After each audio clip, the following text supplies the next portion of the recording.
Chapter 2 Part 2. The bond between us was too strong, too consuming. I could feel his obsession wrapping around me like chains, slowly tightening until I couldn't breathe. His lips brushed against my ear, sending shivers through me. "I won't let you go," he whispered, the words filled with a dark promise. "Even if you beg me, even if you try to escape, I'll always find you. You can't hide from me, Eva. You can't hide from what you were to me." A chill ran down my spine at his words, the weight of his promise sinking into my bones. I closed my eyes, trying to block out the growing sense of helplessness. Every time I tried to break free, Carlix was always one step ahead. There was no escaping him. There never would be. "Why are you doing this?" I asked, my voice cracking as the frustration and confusion built inside me. "What do you want from me?" His eyes softened for just a moment, but there was no pity in them, only understanding, like he could see straight through my fear. "I want you to accept what's already yours, Eva," he replied quietly, almost tenderly. "I want you to realize that we were meant to be together. I need you." His hands cupped my face, forcing me to look at him. His thumb traced over my lips, and I wanted to pull away, but I couldn't. My body, my mind, they were all fighting against each other, torn between the need to escape and the undeniable pull toward him.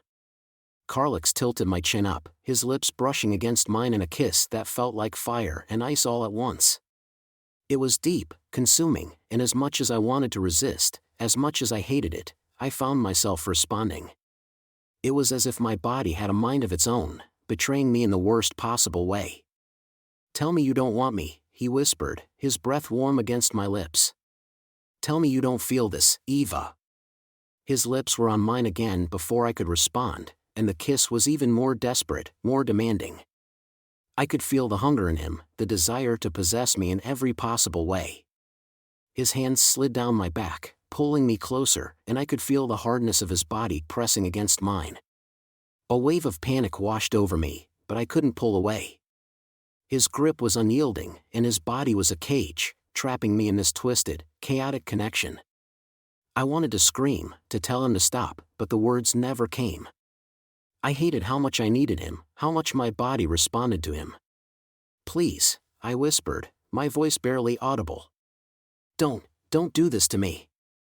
But Carlix only deepened the kiss, his hands roaming over my body with a possessiveness that made me feel like I was suffocating. "You're mine, Eva," he said, his voice dark and filled with an undeniable certainty. "And you always will be." The house felt suffocating. I couldn't escape the thick silence that hung in the air.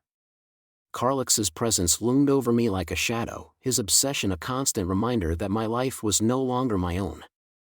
I sat in the corner of the grand living room, my thoughts scattered, desperately trying to make sense of everything. I couldn't shake the feeling that something had shifted, that I was no longer just a pawn in Carlix's game, I was caught in something far more complicated.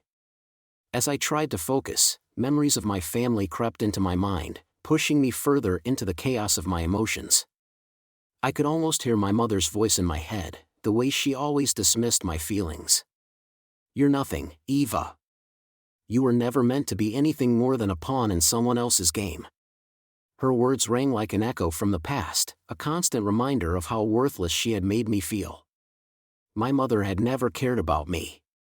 She had sold me to Carlix without a second thought, using me as a tool to climb out of the poverty she'd trapped herself in. It wasn't just Carlix who had ruined my life, it was my family too.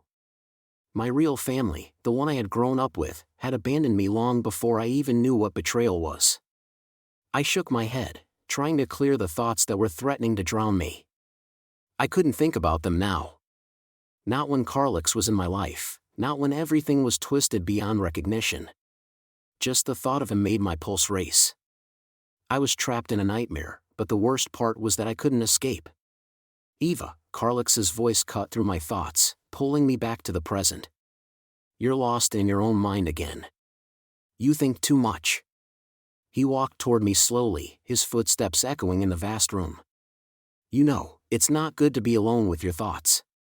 It only makes you more miserable." He crouched in front of me, his eyes searching mine with an intensity that made my stomach twist. But I suppose you've always been alone, haven't you? Always stuck in your own head, pretending like you can handle everything. I didn't respond. I couldn't. He was right, but I would never admit it to him. The truth was, I had always been alone.